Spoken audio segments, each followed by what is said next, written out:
Welcome to Sports Zone. I'm your host, John Phillips. I'm joined by Christian Bersuch, and somehow again, Elias Freeman has gotten into the studio to talk Olympics. We know how they love it. I mean, the Olympics are over. We've been talking about them for, it feels like, the entire semester. How'd you guys feel about the Olympics as a whole?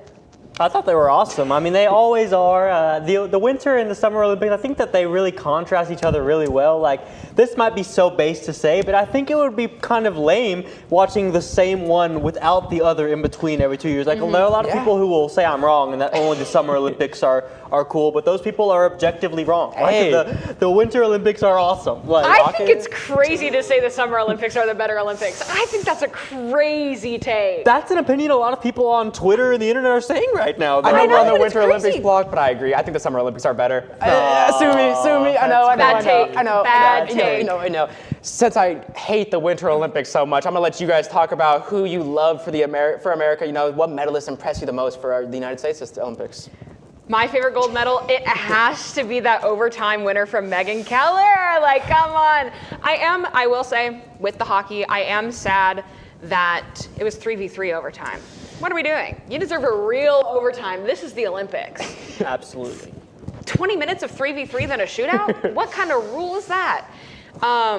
So was a little bit disappointed in that, but that game was just incredible. I mean, Hillary Knight. Free bird. Hillary Knight coming in with like 2 minutes left to play. Captain America scoring the go-ahead goal. Like, gives me chills just thinking about it. So that was my favorite gold medal. That's fair, Christian. What gold medalist did you love the most? Michaela Schifrin. I mean, after the 2022 collapse, the 2024 injury, I mean, I can sit here and act like she was some underdog. She's the best in the world. Everyone knew she was the favorite going in. But like I said, she's coming off of an injury, coming off of the last Winter Olympics where she didn't win a single medal. There was some valid doubt, room for, is the same collapse going to happen again? And I think it just showed the American spirit, really, as cheesy as that is to say. Like, she talked about her dad dying before the games, like doing this for the first time without him. I think that those are powerful stories, powerful narratives, and it shows that, like, the Olympics even go beyond sports. Like, for her, it was about family. It was about doing it again. She was the oldest woman to ever medal in the slalom run. So I believe think she's now the youngest and yes, the youngest and the oldest, I mean, 18 and 30. Yeah, those are amazing stories, and I mean, that's fair. And I think we also have to talk about the margin of victory. I mean, she won by 1.5 seconds on the slalom. Biggest margin since like 1989 ever for the women, but for in all of slalom since like 1989. I think just absurd stuff to see. But my favorite gold medalist, I think it's most people out there's favorite gold medalist, the internet's favorite gold medalist, Alyssa Liu. I mean, I'm a sucker for a Bay Area alt girl. I mean, performance to stateside, Leve. I mean, she's speaking right to my heart.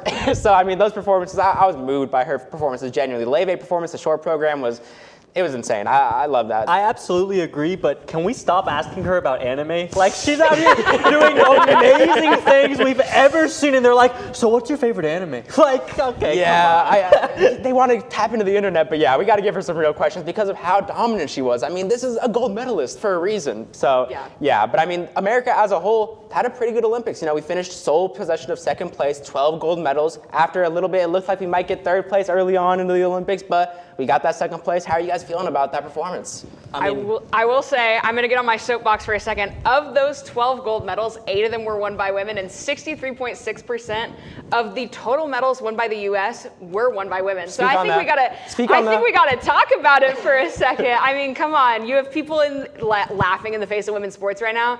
I think you got to look at the Olympics, and for the 6th time in a row, women got more medals than the men, and I think you got to acknowledge it and talk about how prominent women's sports is right now, especially when women's hockey is one of the biggest growing sports in the world right now.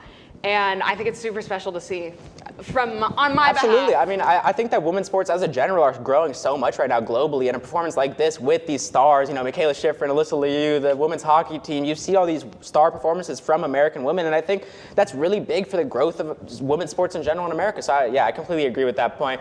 But how did you feel about second place, 12 gold medals?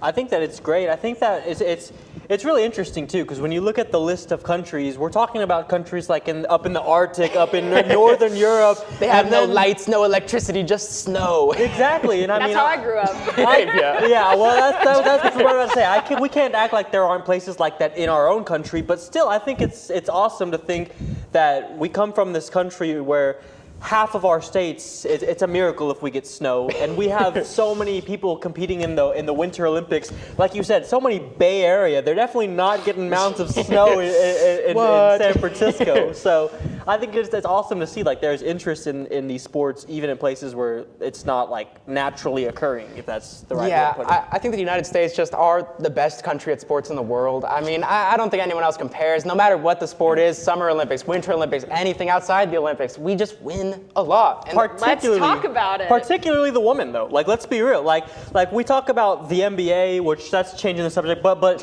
when it comes to the men, the American dominance, like in basketball, which has always been our sport, it seems to be waning. But you look at the women's side, soccer, basketball, hockey. Now we are just clearly like margins better above the rest of the competition, it seems like. Yeah, and speaking of margins better than the competition, we whooped Canada in the men's and women's finals. It's always good when we get to beat little brother in the finals. You know, it's always nice.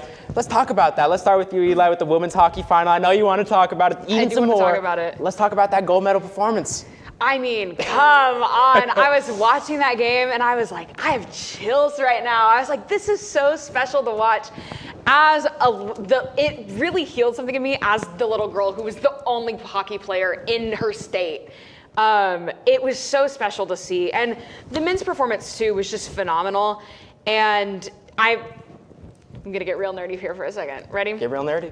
February 22nd, 1980 was the last time the U.S. men's team won gold in the Olympics. And that was so crazy to say. That was the miracle on ice. That was U.S. versus USSR. A country that doesn't even exist anymore. Country doesn't even exist anymore. That was the last time men's hockey won gold in the Olympics. So to come back, win that 46 years later to the day, pretty cool. But I mean, both just great performances. Crazy how many overtime games we got there in the last stretch. Just like super special to watch as somebody who grew up playing hockey, and that's always been my favorite sport. Love to see it, and some great play there. The level of competitiveness is just unreal. That's fair. And Christian, I want you to talk about the men's final. Talk about that a little bit. I mean, yeah, absolutely. The men's, I mean, there was a lot of expectations coming in, like, I don't know, maybe I'm based, but I personally don't think that everyone was expecting us to come out on top that game. Like, it was like, I heard people on Twitter saying, oh, well, at least like the women will for sure win the gold, but like the men should just be happy to have made it here. Damn. And I feel like that's like a consensus that a lot of people had. Like, the men should just be happy to have done this well. I kept hearing that, and we kept winning games. You know what I mean? Like, I think that it shows the growth for hockey. And just to play devil's advocate, I mean, Elias talked about being the only person playing hockey in our state. I'm one of the people who has never, like, outside of the Olympics a few days ago, I had never cared about hockey ever. Like, hockey is just not a sport I grew up watching, grew up being interested in, but seeing like the American spirit, the teamwork, the hype when we won, it meant something. It shows you that these sports, like, they really do mean something. The Olympics in general, it takes the sport and it raises it a level, and it makes you care about it if you didn't before. That's fair, and you've talked a lot about it meaning more than just the sports, you know, and in this Olympics, it's meant a lot more than that, and I think for the men's hockey team, it definitely did, because they put it in memory of Johnny Gaudreau. You know, he passed away earlier this year, and the team said that they were playing for him. They held up his jersey afterwards. I mean, what does it do for a team to have that type of motivation, to have that, you know, not just on the field motivation, but also wanting to play for someone? I mean, yeah, like when you're playing for somebody, it means everything. It takes it just, like we talked about how this is bigger than sports already, because you're playing for your country, but now you're not only playing for your country, but for the remembrance. Like, obviously the Olympics will always be remembered on a global stage, but when you're in part of one of these communities, like the sports communities, like everyone knows everyone when you get to that level, and to be able to honor an all-time great in our country's history of hockey, I mean, that's something special.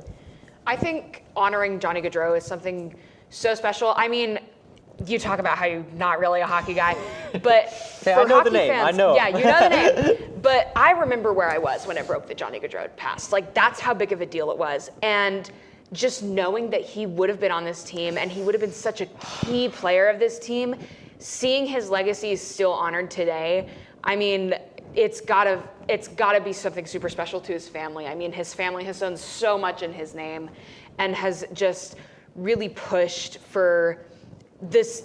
The circumstances in which he passed were super tragic, and really pushed for more on that front and the safety on that front.